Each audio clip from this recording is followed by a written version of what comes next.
Good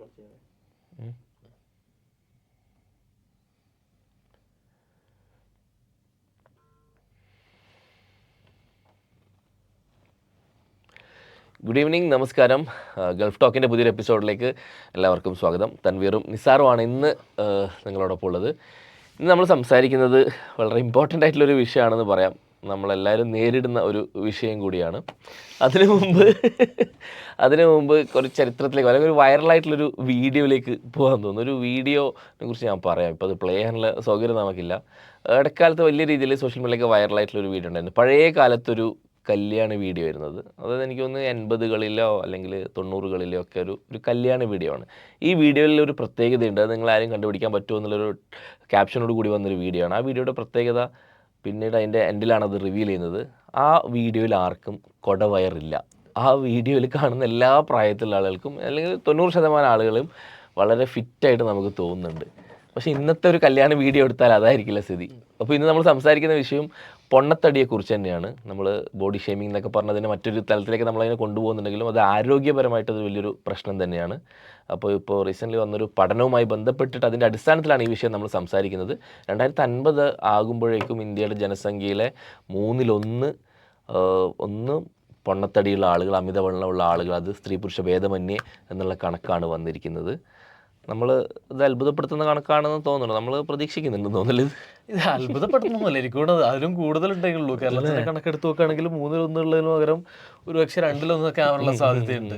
അത്രത്തോളം പൊണ്ണത്തടി കേരളത്തിലുണ്ട്. ഇപ്പോൾ ദേശീയ ശരാശരിയേക്കാൾ കൂടുതൽ പൊണ്ണത്തടിയുള്ള ഒരു സംസ്ഥാനമാണ് കേരളം. കേരളത്തിൽ കൂടുതലാണ് അല്ലേ? കേരളത്തിൽ കൂടുതലാണ്.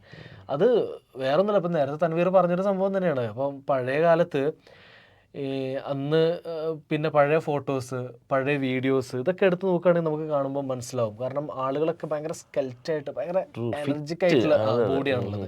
പക്ഷെ ഇപ്പം ഏത് വീഡിയോ എടുത്ത് നോക്കുകയാണെങ്കിലും ഈ പൊണ്ണത്തടി. അതിൽ ഏറ്റവും രസമുള്ളൊരു സംഭവം എന്ന് പറയുന്നത്, എനിക്ക് തോന്നുന്നൊരു കാര്യം, ഇപ്പോൾ പല ചരിത്ര കാര്യങ്ങളൊക്കെ നമ്മൾ സിനിമയാക്കി എടുക്കാറുണ്ട്. ഇപ്പോൾ കായംകുളം കൊച്ചുണ്ണി ആയാലും അല്ലെങ്കിൽ അങ്ങനെ പല സിനിമകളും പല കാര്യങ്ങളും, ഇപ്പോൾ പഴശ്ശിരാജ്, അങ്ങനെ പല സംഭവങ്ങളും നമുക്ക് സിനിമയായിട്ട് എടുക്കാറുണ്ട്. പക്ഷേ ഇതിൽ ഏറ്റവും രസമായിട്ടുള്ള തോന്നിയിട്ടുള്ളത്, അതിൽ ആ സിനിമകളിലൊക്കെ ഒരു പിന്നെ കുടിലിൽ താമസിക്കുന്ന ആളും കൊട്ടാരത്തിൽ താമസിക്കുന്ന ആളും എല്ലാവരും നല്ല ഫിറ്റ് എന്നല്ല, നല്ല വയറൊക്കെ വീർത്ത് നല്ല ഇങ്ങനെ ആയിരിക്കും നിൽക്കുന്നത്. പക്ഷേ എപ്പോഴും എനിക്ക് തോന്നിയിട്ടുള്ളൊരു കാര്യം, പണ്ടേ തോന്നിയിട്ടുള്ളൊരു കാര്യമാണ്. കാരണം അന്ന് കാലത്ത് ഇവരൊക്കെ ഇത്രയും തടിച്ച് വീർത്ത് ചീർത്തിട്ടുള്ള ആളുകളാണോ എന്നുള്ളത്. കാരണം നമ്മൾ പഴയ ഫോട്ടോസ് കാണുമ്പോൾ, പഴയ വീഡിയോസ് കാണുമ്പോൾ എപ്പോഴും നമ്മൾ കാണുന്നത് ഒരു കറുത്ത ഇതായിട്ടാണ് ബോഡി. നമ്മുടെ മലയാളികളുടെ പൊതുവെയുള്ള ബോഡി എന്ന് പറയുന്നത് കറുത്തിട്ടുള്ളൊരു ബോഡിയാണ്. അത് ടാൻ അടിച്ചിട്ടുള്ളൊരു ബോഡിയാണ്. ആ ബോഡി അത് മെലിഞ്ഞിട്ടുള്ളൊരു ശരീരപ്രകൃതിയാണ് പൊതുവെ മലയാളികളുടേതെന്ന് പറയുന്നത്. പ്രത്യേകിച്ച് അക്കാലത്ത്, കാരണം മണ്ണിൽ പണിയെടുക്കുന്ന, പുറത്തിറങ്ങി വെയിൽ കൊള്ളുന്ന ആളുകളുടെ ഒരു ബോഡിയുടെ സ്ട്രക്ചർ അതായിരുന്നു. പക്ഷെ നമ്മളിപ്പോൾ കാണുമ്പം നല്ല വെളുത്ത് തുടുത്ത് ഇതായിട്ടുള്ള ആളുകളാണ് കാണുന്നത്. ഒരു കളറിനെ കുറ്റപ്പെടുത്തിയിട്ടോ അല്ലെങ്കിൽ ഇതാക്കിയിട്ടോ സംസാരിക്കുന്നതല്ല, പക്ഷേ അതാണ് അതിൻ്റെ യാഥാർത്ഥ്യം എന്ന് പറയുന്നത്. അത് തന്നെയാണ് ഈ തടിയുടെ കാര്യത്തിലുള്ള യാഥാർത്ഥ്യം എന്ന് പറയുന്ന സംഭവം. കാരണം ഇപ്പോൾ നമ്മുടെ ഞാൻ നേരത്തെ പറഞ്ഞല്ലോ, ദേശീയ ശരാശരിയേക്കാൾ ഏറ്റവും കൂടുതൽ പൊണ്ണത്തടിയുള്ള സ്ഥലങ്ങളിലൊന്ന് കേരളം ആണ് എന്നാണ് പറയുന്നത്. അപ്പോൾ അതിൻ്റെ ഒരു കണക്ക് വേണമെങ്കിൽ നമ്മൾ നോക്കുകയാണെങ്കിൽ, ഇന്ത്യയിലെ പൊണ്ണത്തടിയുടെ ഒരു കണക്ക് എന്ന് പറയുന്നത് 2019-21 കൊറോണ ആ സമയത്തുള്ള കേട്ടോ കണക്ക് പറയുന്നത്. ഒരു നാഷണൽ ഫാമിലി ഹെൽത്ത് സർവേയിലെ കണക്ക് പ്രകാരമാണ് പറയുന്നത്. ഇന്ത്യയിൽ 23% സ്ത്രീകളും 19% പുരുഷന്മാരും അമിതഭാരമോ പൊണ്ണത്തടിയോ ഉള്ള ആളുകളാണ് എന്നാണ് പറയുന്നത്.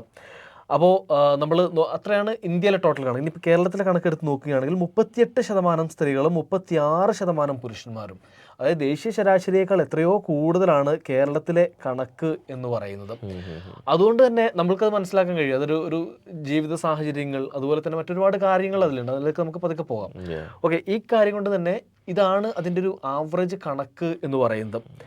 അപ്പം പൊണ്ണത്തടി എന്നുള്ളത് ഇന്ത്യയെ സംബന്ധിച്ച് വളരെയധികം ഉള്ളൊരു സംഭവമാണ്. ഇനി ഒരു കാര്യം കൂടെ ഞാനൊന്ന് പറയാം. എങ്ങനെയാണ് നമ്മൾ ഈ പൊണ്ണത്തടി എന്നുള്ള സംഭവം കണക്കാക്കുന്നത് എന്ന് പറയുന്ന അതിനൊരു BMI കാൽക്കുലേറ്റർ ഉണ്ട്.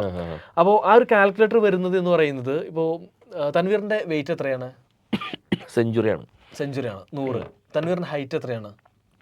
183 സെന്റിമീറ്റർ. 183 × 2. സോ എത്ര വരും അപ്പം? 1 12 36 366. ഈ സെഞ്ചുറി ഡിവൈഡഡ് ബൈ ഈ 366 ചെയ്യുന്ന സമയത്ത് വരുന്നത് എത്രയാണോ അതാണ് തൻവീറിന്റെ BMI എന്ന് പറയുന്നത്. അങ്ങനെ BMI പ്രകാരം ഓവർ വെയ്റ്റ് എന്ന് പറയുന്ന കാറ്റഗറി ഇപ്പോൾ ഇന്ത്യയിലെ സാഹചര്യം എടുത്തു നോക്കുകയാണെങ്കിൽ 23 മുതൽ 24.9 ഒരു അമിത ഭാരത്തിൽ വരുന്നതാണ്. നോർമൽ എന്ന് പറയുന്നത് BMI നമ്മുടെ 22.9 താഴെയാണെങ്കിൽ 18.5 മുതൽ 22.9 വരെയാണെങ്കിൽ അത് സാധാരണ ഭാരമാണ്. ഈ 18.5 പ്രായപൂർത്തിയായാൽ താഴെയാണെങ്കിൽ അത് ഇതില്ലാത്ത സംഭവമാണ്, മാൽന്യൂട്രീഷനിൽ വരുന്ന സംഭവമാണ്. അതുപോലെ തന്നെ പൊണ്ണത്തടി അല്ലെങ്കിൽ ഒബേസിറ്റി എന്ന് നമ്മൾ പറയുന്ന സംഭവം വരുന്നത് 25 മുതൽ 29.9 വരെയാണ്. അതുപോലെ ക്ലാസ് 2 ഒബേസിറ്റി ഉണ്ട്, അത് 30 മുതൽ 34.9 വരെയാണ്. അതുപോലെ തന്നെ ക്ലാസ് 3 ഒബേസിറ്റി ഉണ്ട്, അത് 35-ന് മുകളിലേക്ക് വരുന്നൊരു സംഭവമാണ്. ഇപ്പോൾ കേരളത്തിലൊരു സാഹചര്യം എടുത്ത് നോക്കുകയാണെങ്കിൽ ഈ 23 വരുമ്പോഴേക്ക് നമ്മളതൊരു പൊണ്ണത്തടി എന്ന് പറഞ്ഞു തുടങ്ങും. കാരണം അല്ലെങ്കിൽ അത് ഓവർ വെയ്റ്റ് ആണെന്ന് പറഞ്ഞു തുടങ്ങുന്നതിൻ്റെ പ്രധാനപ്പെട്ട കാരണം നമ്മുടെ ഒരു ഭക്ഷ്യശീലം അതുപോലെ തന്നെ മറ്റ് ശീലങ്ങളൊക്കെയാണ്, മറ്റ് പ്രശ്നങ്ങളൊക്കെയാണ് ഇതിൽ പ്രധാനപ്പെട്ട കാരണം. അത് മറ്റ് അസുഖങ്ങൾക്കും കാരണമാകുന്നൊരു സംഭവമാണ്. അല്ല, അതാണ് ഈ പറഞ്ഞ പോലെ ഇപ്പം മറ്റ് സ്റ്റേറ്റുമായിട്ട് കമ്പയർ ചെയ്യുമ്പോൾ എനിക്ക് തോന്നുന്നല്ലേ ഇപ്പം നമ്മൾ എല്ലാവരും വേറൊരു ടൈപ്പ് ജോലി ചെയ്യുന്ന ആളുകളാണ്. ഇപ്പം നാടൻ പണിയെടുക്കുന്ന ടൈപ്പ് ആളുകൾ അല്ലെങ്കിൽ കൃഷി ചെയ്യുന്ന ആളുകൾ എന്നൊക്കെ പറയുന്ന വിഭാഗം നമ്മളുടെ ഇടയിൽ വളരെ കുറവാണ്. നമ്മളെല്ലാവരും എന്തെങ്കിലുമൊക്കെ ഒരു ടൈപ്പ് ഒരു ഷോപ്പിലിരിക്കുകയോ അല്ലെങ്കിൽ ഓഫീസിലിരിക്കുകയോ ഒക്കെ ഇരുന്ന് ജോലി ചെയ്യുന്ന അതിൻ്റെ കണക്കാണ്. അത്തരത്തിൽ ജോലി ചെയ്യുന്ന ആളുകളായതുകൊണ്ട് നമുക്ക് ഇത് വരാനുള്ള സാധ്യത കൂടുതലാണ്. ഓൾസോ നമ്മുടെ ഭക്ഷണശീലം ഏറ്റവും പ്രധാനപ്പെട്ട ഒരു കാര്യമാണ്. കാർബോഹൈഡ്രേറ്റ് ഒരുപാട് അധികം ഇൻടേക്ക് ചെയ്യുന്ന ഒരു വിഭാഗത്തിലുള്ള ആളുകളാണ്. നമുക്ക് ചോറ് ആണ് നമ്മുടെ ഒരു പ്രധാനപ്പെട്ട അരി. കേരളത്തിൽ വിദ്യാഭ്യാസം കൂടിയതുകൊണ്ടും അതുപോലെ തന്നെ വരുമാനം കൂടിയതുകൊണ്ടും ഏറ്റവും കൂടുതൽ ഉണ്ടായൊരു പ്രശ്നം മെയിൻ എല്ലാവരും ബാധിച്ച പ്രശ്നം ഇതായിരിക്കും. ട്രൂ. അല്ല, ഇതിൻ്റെ പരിഹാരത്തെക്കുറിച്ച് ആർട്ടിക്കിളിൻ്റെ ഇതിൽ നമുക്കെല്ലാവർക്കും അറിയുന്ന കാര്യം തന്നെയാണ്.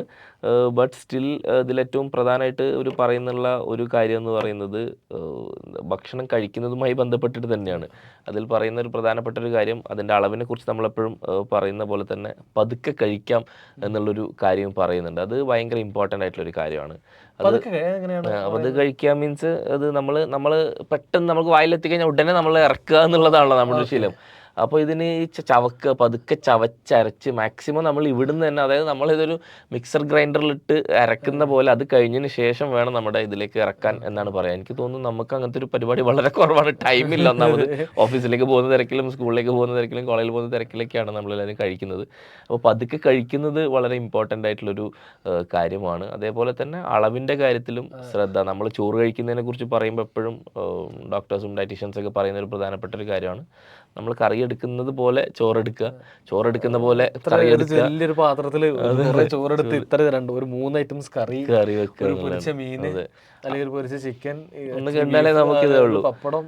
അപ്പോൾ നമ്മൾ കഴിക്കുന്നതിനെ കുറിച്ച് നമ്മൾ പലപ്പോഴും മനസ്സിലാക്കുന്നില്ല എന്നുള്ളതാണ്. നമ്മുടെ അകത്ത് നടക്കുന്ന പ്രവർത്തനം എന്താണ്, അല്ലെങ്കിൽ എത്രത്തോളം കാലറീസ് ആണ് നമ്മൾ ഇൻടേക്ക് ചെയ്യുന്നത്. ഇപ്പോൾ പ്ലേറ്റിൽ തന്നെ ആ രീതിയിൽ സെഗ്രിഗേറ്റ് ചെയ്ത് കഴിക്കണം എന്നാണല്ലോ പറയുക. ഇപ്പോൾ ഈ പ്ലേറ്റിൻ്റെ ഇത്ര ശതമാനം ചോറ്, ഇത്ര ശതമാനം പച്ചക്കറികൾ, അതിൽ തന്നെ പ്രോട്ടീൻ എന്തൊക്കെ, കാർബ്സ് എന്തൊക്കെ എന്നുള്ളത് കൃത്യമായിട്ട് ആ ഒരു ഡയറ്റ് പാലിക്കണമെന്നുള്ളതാണ് ഏറ്റവും ഇമ്പോർട്ടൻ്റ് ആയിട്ടുള്ള ഒരു കാര്യം.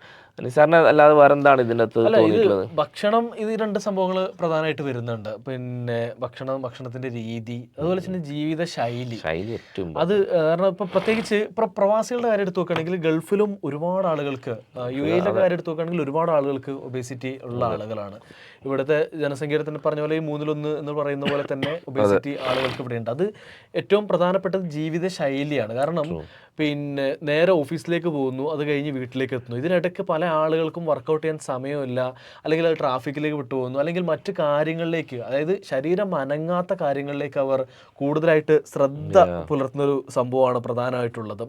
അതുപോലെ തന്നെ പിന്നെ നമ്മൾ പറഞ്ഞ പോലെ തന്നെ ശാരീരികമായിട്ടുള്ള അലസത, അതായത് ഈ പുറത്തിറങ്ങില്ല. പ്രത്യേകിച്ച് ഇവിടുത്തെ കാര്യം നമ്മൾ എടുത്തു പറയുകയാണെങ്കിൽ ഒന്നെങ്കിൽ വെയിൽ അല്ലെങ്കിൽ തണുപ്പ് എന്നുള്ള സംഭവം. അപ്പം പുറത്തിറങ്ങിയിട്ട് ഒരു കൂടുതൽ നടന്നൊരു സമയം, ഇപ്പൊ തൻവീർ അടുത്ത് ഏറ്റവും കൂടുതൽ നടന്ന് എത്രയായിട്ടുണ്ടാവും? ഇപ്പൊ കളിക്കുന്ന സമയത്തൊക്കെ അതായിരിക്കും. തൻവീർ കളിക്കുന്നതുകൊണ്ട് ഒരു എന്തെങ്കിലുമൊക്കെ നടക്കുന്നുണ്ട്. നമ്മൾ മോളിൽ നടക്കുന്നതാണ് ഷോപ്പിങ്ങിനൊക്കെ പോകുന്ന സമയത്തുള്ള. പക്ഷെ അപ്പോഴേക്കും നമ്മൾ എന്തെങ്കിലും ഭക്ഷണം കഴിക്കുന്നുണ്ടാവും, എന്തെങ്കിലുമൊക്കെ കഴിച്ചിട്ടായിരിക്കും നടക്കുന്നത്. ഒരുപക്ഷെ പോപ്കോണോ അല്ലെങ്കിൽ ഏറ്റവും കൂടുതൽ ഈ എന്താ പറയുക എനർജിയുടെ സോഴ്സുകൾ എന്തെങ്കിലും കഴിച്ചിട്ടായിരിക്കും നമ്മൾ നടക്കുന്നത്. ചീസോ അങ്ങനെ എന്തെങ്കിലുമൊക്കെ ആയിരിക്കും നമ്മുടെ ഉള്ളിലേക്ക് കൂടുതൽ പോകുന്നത്. അപ്പോഴും ഇതുകൊണ്ട് വലിയ വർക്ക് ഒന്നും നടക്കുന്നില്ല എന്നുള്ളതാണ്. നമ്മൾ കൂടുതൽ നടക്കുന്നു അല്ലെങ്കിൽ കൂടുതൽ ഇത് ചെയ്യുന്നു. പിന്നെ ഈ സംഭവങ്ങളാണ് പിന്നെയും ഉണ്ടാകുന്നത്. പിന്നെ ഇതിലേറ്റവും പ്രധാനപ്പെട്ടൊരു സംഭവം എന്ന് പറയുന്നത് പിന്നെ ജനറ്റിക് ആയിട്ടുള്ള ഇഷ്യൂസ് ആണ്. അത് നമുക്കൊന്നും ചെയ്യാൻ പറ്റില്ല. നമ്മുടെ പാരമ്പര്യമായിട്ട് നമ്മുടെ ഫാമിലിയിൽ ആർക്കെങ്കിലും ഇങ്ങനെ തടിയോ കാര്യങ്ങളോ ഉണ്ടെങ്കിൽ അത് നമ്മൾക്കൊന്നും ചെയ്യാൻ കഴിയാത്തൊരു സംഭവം ആയതുകൊണ്ട് തന്നെ അതിൻ്റെതായിട്ടുള്ള കുറച്ച് പ്രശ്നങ്ങളുണ്ട്. അങ്ങനെയുള്ളവർ കുറച്ചും കൂടെ എക്സ്ട്രാ കെയർ എടുക്കുക എന്നുള്ളതാണ് ചെയ്യേണ്ടത്. ഐ മീൻ എല്ലാ കാര്യത്തിലും കൺട്രോൾ വേണം. പിന്നെ ചില മരുന്നുകൾ ഇങ്ങനെ ചെയ്യുന്നുണ്ട്. അതുപോലെ തന്നെ ചില സമ്മർദ്ദങ്ങൾ, നമ്മൾക്കുണ്ടാവുന്ന സമ്മർദ്ദങ്ങൾ കാരണം ബോഡി വെയിറ്റ് അമിതമായിട്ട് കൂടുന്നൊരു സാഹചര്യം ഉണ്ടാകുന്നുണ്ട്. പിന്നെ ചില മരുന്നുകൾ കഴിക്കുന്ന ആളുകളിലേക്ക് അത് ചിലപ്പോൾ ചില ആളുകൾ ശ്രദ്ധിച്ചിട്ടുണ്ടാവും, വളരെ പെട്ടെന്ന് തന്നെ അവർ തടി കൂടിയിട്ട് മാറുന്നത്. നിനക്ക് എത്ര പെട്ടെന്ന് എന്താ പറ്റി കഴിയുമ്പോൾ അവർ ചെറിയ മരുന്ന് എടുത്താണെന്ന്. അപ്പോൾ എന്തെങ്കിലും ഒരു മരുന്നിൻ്റെ ഘടകം കാരണം ഇങ്ങനെ തടി വർദ്ധിക്കുന്ന ആളുകളുണ്ടാവും, പൊണ്ണത്തടിയിലേക്ക് എത്തുന്ന ആളുകളുണ്ടാവും. അതുപോലെ ഇപ്പോൾ ഇന്ത്യയിലേക്ക് നമ്മൾ എടുത്തു നോക്കുകയാണെങ്കിൽ ഏറ്റവും പ്രധാനപ്പെട്ട ഒന്നാണ് ഈ സാമൂഹിക സാംസ്കാരികമായിട്ടുള്ളൊരു പരിപാടി. ഇപ്പോൾ യു എയിലുണ്ടാവും അത്. കാരണം ഇപ്പോൾ ഒരു നോമ്പ് കാലത്ത് നമ്മൾ ഡയറ്റ് എടുക്കണം തീരുമാനിച്ചു കഴിഞ്ഞാൽ ഏറ്റവും ചുരുങ്ങിയതൊരു ആഴ്ചയിൽ ഒന്നെങ്കിലും ഒരു ഇഫ്താർ നമുക്കുണ്ടാവും. ഇപ്പം നാട്ടിലാണെങ്കിൽ മാസത്തിലൊരു 1-2 കല്യാണം നമുക്ക് കിട്ടും. ഇതിന് നമ്മൾ പോലെ നിർബന്ധമാണ്. പോയി കഴിഞ്ഞാൽ അവിടെ ഫുഡ് കാണുമ്പോൾ നമുക്ക് കഴിക്കരുത് നിർബന്ധമൊന്നുമല്ല, നമ്മുടെ ചോയ്സാണ്. പക്ഷേ നമ്മൾ കഴിച്ചു പോകും. പൊതുവെ ആളുകൾ കഴിച്ചു പോകും. നല്ല ഭക്ഷണം കാണുന്ന സമയത്ത്, നല്ല ആളുകൾ സ്നേഹത്തോടെ വിളമ്പി തരുന്ന സമയത്ത് നമ്മൾ കഴിച്ചു പോകും. അപ്പോൾ സ്വാഭാവികമായിട്ടും അത് മറ്റൊരു ഘടകമായിട്ടുള്ള പ്രധാനപ്പെട്ട ഒരു ഇപ്പൊ ഇവിടെ ഡയറ്റ് ചെയ്യുന്ന ആളുകൾക്കും ഈ പറഞ്ഞ പോലെ പറ്റി പോകുന്നതാണ്. വീട്ടിലും നമ്മളെ മാത്രമുള്ള ഒരു വീക്ക് ഡേയ്സിൽ ചിലപ്പോൾ ഭയങ്കരമായിട്ട് അത് ഫോളോ ചെയ്യാൻ പറ്റുന്നുണ്ടാവും. ഏതെങ്കിലും ഒരു ഫ്രണ്ടിന്റെ കൂടെ ഒന്ന് പുറത്തു പോയാലോ ഫാമിലിയുടെ കൂടെ പുറത്ത് പോയാലോ അത് പൊളിഞ്ഞു പോകും. നമുക്ക് ഡയറ്റിനനുസരിച്ച് കഴിക്കാൻ പറ്റില്ല. അങ്ങനത്തെ അടുത്തല്ല നമ്മൾ ഫ്രണ്ട്സ് ആയിട്ട് പോവാന്നുള്ളത്. അതുകൊണ്ട് ഡയറ്റ് കീപ്പ് ചെയ്യാൻ പറ്റാത്തത്. അതിന് പറഞ്ഞ പോലെ ഫാമിലിയുടെയും എല്ലാവരും സപ്പോർട്ട് ഭയങ്കര ഇമ്പോർട്ടൻ്റ്. ഫ്രണ്ട്സിൻ്റെ അടുത്തൊന്നും പുറത്തുള്ളവരോട് നമുക്ക് പറയാൻ പറ്റില്ലെങ്കിലും ഫാമിലിക്കകത്ത് അത് കുറച്ചൊരു ഒരുക്കം വേണ്ട ഒരു കാര്യമാണെന്ന് എനിക്ക് തോന്നിയിട്ടുണ്ട്. ഇപ്പം ഭർത്താവ് ഡയറ്റ് എടുക്കുന്നുണ്ടെങ്കിൽ ഭാര്യയുടെ ഒരു സപ്പോർട്ട് വേണം, ഭാര്യ ഡയറ്റ് എടുക്കുന്നുണ്ടെങ്കിൽ ഭർത്താവിന്റെ സപ്പോർട്ട് വേണം. ഇപ്പൊ നമുക്ക് നീ വേണം ഡയറ്റ് എടുത്ത് ഞാൻ ഇത് കഴിച്ചോളെന്ന് പറഞ്ഞാൽ നടക്കില്ല. അതെന്തായാലും അവർക്ക് ഒരു കൊതി ഉണ്ടാവും. അത് പലപ്പോഴും പൊളിഞ്ഞു പോകുന്നത് അത്തരത്തിലാണ്. നമ്മള് ഗീതു പറഞ്ഞൊരു സംഭവം, ഗീതൊന്നുമില്ല, ഗീതു ഒരു തവണ പറഞ്ഞൊരു സംഭവം ഉണ്ട്. അതായത് ഡയറ്റ്, ഗീതു ചിലപ്പോൾ ഡയറ്റിലായിരിക്കും ഉണ്ടാവുക. അപ്പൊ കെട്ടിയവൻ ഹസ്ബൻഡ് പുള്ളി എന്ത് ചെയ്യും, പുള്ളി അന്ന് ആ സമയത്തായിരിക്കും നല്ല ഓർഡർ ചെയ്യുന്നത്, അല്ലെങ്കിൽ പൊറോട്ടയും ബീഫൊക്കെ ഓർഡർ ചെയ്യുന്നത്. ഇത് നോക്കിയിട്ട് നിൽക്കുന്നു, കുറെ നോക്കി നിൽക്കും, പിന്നെ പോയിട്ട് കഴിക്കും. അപ്പൊ അത് പറഞ്ഞിട്ട് കാര്യമില്ല. അപ്പൊ ഒരു വീട്ടിൽ എല്ലാവരും ഒരേപോലെ നിൽക്കുമ്പോഴേ നടക്കുള്ളൂ. അപ്പം അത് ഓക്കെ, അതൊരു ഓരോ സാഹചര്യങ്ങളൊരു സംഭവങ്ങളൊക്കെയാണ്. വളരെ രസകരമായിട്ടുള്ള കുറേ കാര്യങ്ങളാണ്. അപ്പൊ ഇപ്പൊ എന്റെ വീട്ടില് ഞാൻ ഡയറ്റാണെന്ന് പറയുന്നത് അന്നായിരിക്കും വൈഫ് ഏറ്റവും കൂടുതൽ പഞ്ചസാര ഇട്ടിട്ട് എനിക്ക് ചായ നടക്കില്ല.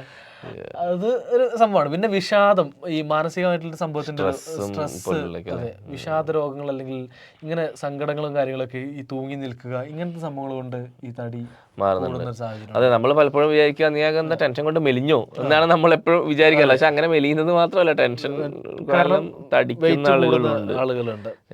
സ്ട്രെസ് ഭയങ്കര ഇമ്പോർട്ടൻ്റ് ആണ്. അത് ഇവിടെ വർക്ക് ചെയ്യുന്ന ആളുകളെ സംബന്ധിച്ചിടത്തോളം അത് കുറച്ചും കൂടെ ഒക്കെ കൂടുതലായിരിക്കും. ഇപ്പോൾ പ്രത്യേക അത്തരത്തിലുള്ള ചലഞ്ചിങ് ആയിട്ടുള്ള ഒരു സെക്ടറിൽ ജോലി ചെയ്യുന്ന സെയിൽസ് പോലുള്ള ടാർഗറ്റ് ഓറിയൻറ്റഡ് ആയിട്ടൊക്കെ വർക്ക് ചെയ്യുന്ന ആളുകളെ സംബന്ധിച്ചിടത്തോളം അത് വലിയ ചലഞ്ച് ആയിരിക്കും. അപ്പോൾ ഇതിൽ തൈറോയിഡ് പ്രശ്നങ്ങളുണ്ട്. തൈറോയിഡിൻ്റെ ഇഷ്യൂ അത് ഭയങ്കരമായിട്ട് നമ്മൾ ശ്രദ്ധിക്കേണ്ട ഒരു കാര്യമാണ്. തൈറോയിഡിൻ്റെ ഇഷ്യൂസ് കാരണം പലപ്പോഴും നമ്മുടെ ശ്രദ്ധയിൽ വരാത്ത ഒരു സംഭവമാണ് തൈറോയിഡിൻ്റെ ഇഷ്യൂസ് എന്ന് പറയുന്നത്. നമ്മളത് ഡോക്ടേഴ്സിൻ്റെ അടുത്ത് എന്തെങ്കിലും കാര്യം ഉണ്ടായി പോകുന്ന സമയത്താണ് നമ്മളതിലേക്ക് കോൺസെൻട്രേഷൻ കൊടുക്കുക, അല്ലെങ്കിൽ ശ്രദ്ധ കൊടുക്കുക. പക്ഷേ എനിക്ക് തോന്നുന്നു ഒരു ഹെൽത്ത് ചെക്കപ്പ് ഒക്കെ ഇടയ്ക്ക് എടുക്കുന്നത് നല്ലതായിരിക്കും. ഇപ്പോൾ യു എയിലുള്ള ആളുകളാണെങ്കിലും നാട്ടിലുള്ള ആളുകളാണെങ്കിലും ഒക്കെ വലിയ മോശമല്ലാത്ത തുകയ്ക്ക് എല്ലാവർക്കും ഒരു ഹെൽത്ത് ചെക്കപ്പ് അറ്റ്ലീസ്റ്റ് 6 മാസത്തിലോ അല്ലെങ്കിൽ വർഷത്തിലൊരിക്കലെങ്കിലും എടുക്കുന്നത് നല്ലതായിരിക്കും എന്നുള്ളൊരു തോന്നൽ എനിക്കുണ്ട്. കാരണം പല അസുഖങ്ങളും ഇപ്പോൾ ഈ ഇടയ്ക്ക് എനിക്ക് 1-2 ചെറിയ ഇഷ്യൂസ് വന്നു. ഒരു ഉറക്കക്കുറവിൻ്റെ ഒക്കെ ഒരു പ്രശ്നമായിരുന്നു. അപ്പം ഞാൻ ഡോക്ടറെ അടുത്ത് പോയപ്പോൾ ഡോക്ടർ എനിക്ക് കുറച്ചധികം ടെസ്റ്റുകൾ ചെയ്തു.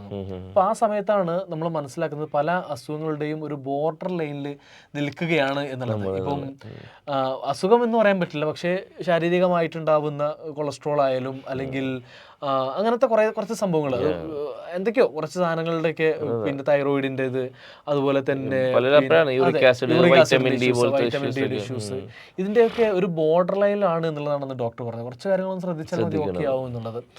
അപ്പോൾ അത് ഇൻഷുറൻസ് ഉള്ളതുകൊണ്ട് കുറേ ചികിത്സയിൽ അതിലോ കവറായിപ്പോയി. പക്ഷേ മറ്റ് ചിലത് കവറായിട്ടുമില്ല. എങ്കിൽ പോലും നമ്മൾക്ക് ആ ഒരു സമയത്ത് നമുക്ക് മനസ്സിലാക്കി എടുക്കാൻ സാധിക്കും എന്തൊക്കെയാണ് നമ്മുടെ പ്രശ്നങ്ങൾ, എന്തൊക്കെയാണ് നമുക്ക് ചെയ്യാൻ പറ്റുക എന്നുള്ള കാര്യങ്ങളൊക്കെ. അപ്പോൾ എന്തായാലും നമ്മൾ ഇന്ത്യയിലൊരു കണക്കാണ് നമ്മൾ പറഞ്ഞത് പൊണ്ണത്തടിയുമായി ബന്ധപ്പെട്ടത്.